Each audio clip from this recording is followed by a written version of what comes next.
നമ്മുടെ ഒരു സുഹൃത്ത് തന്നെ നമ്മളെപ്പറ്റി മോശമായി സംസാരിച്ചാൽ എങ്ങനെ പ്രതികരിക്കണം? ആലോചിച്ചു നോക്കൂ. നിങ്ങൾ ഒരുപാട് വിശ്വസിക്കുന്ന ഒരാള് നിങ്ങളുടെ പുറകെ നിന്ന് സംസാരിക്കുന്നു. ആദ്യം തന്നെ ദേഷ്യം വരും, അല്ലേ? നേരെ പോയി ചോദിക്കാനായിരിക്കും തോന്നുക. പക്ഷേ സത്യം പറഞ്ഞാ അങ്ങനെ ചെയ്യുന്നത് ഒരു വലിയ മണ്ടത്തരമാണ്. കാരണം ദേഷ്യപ്പെട്ടാൽ അവരുടെ വാക്കുകൾ നിങ്ങളെ വേദനിപ്പിച്ചു എന്ന് സമ്മതിക്കുന്നത് പോലെയാകും. കൺട്രോൾ അവർക്ക് കിട്ടും. പകരം കൺട്രോൾ നമ്മുടെ കയ്യിലാക്കാൻ ഒരു അടിപൊളി സൈക്കോളജി ട്രിക്ക് ഉണ്ട്. ശ്രദ്ധിച്ചു കേൾക്കണം. ആദ്യം ഇതൊന്നും നിങ്ങൾ അറിഞ്ഞതായി ഭാവിക്കരുത്. കൂളായി ഇരിക്കുക. പിന്നെ നല്ലൊരു അവസരം കിട്ടുമ്പോൾ അവരുടെ മുഖത്ത് നോക്കി ഇങ്ങനെ പറയണം. അത് പറഞ്ഞിട്ട് ഒന്നും മിണ്ടരുത്. ഒരു സൈലൻസ്. ആ നിശബ്ദത അവരെ വല്ലാതെ പ്രഷറിലാക്കും. അവർക്ക് അപ്പോൾ തന്നെ കുറ്റബോധം തോന്നി തുടങ്ങും.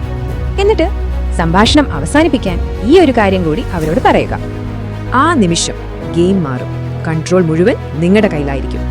അപ്പോഴാണ് അവർക്ക് മനസ്സിലാവുക അവരുടെ ഈ സംസാരം അവരുടെ സ്വഭാവമാണ് കാണിക്കുന്നതെന്ന്, അല്ലാതെ നിങ്ങളുടേതല്ല.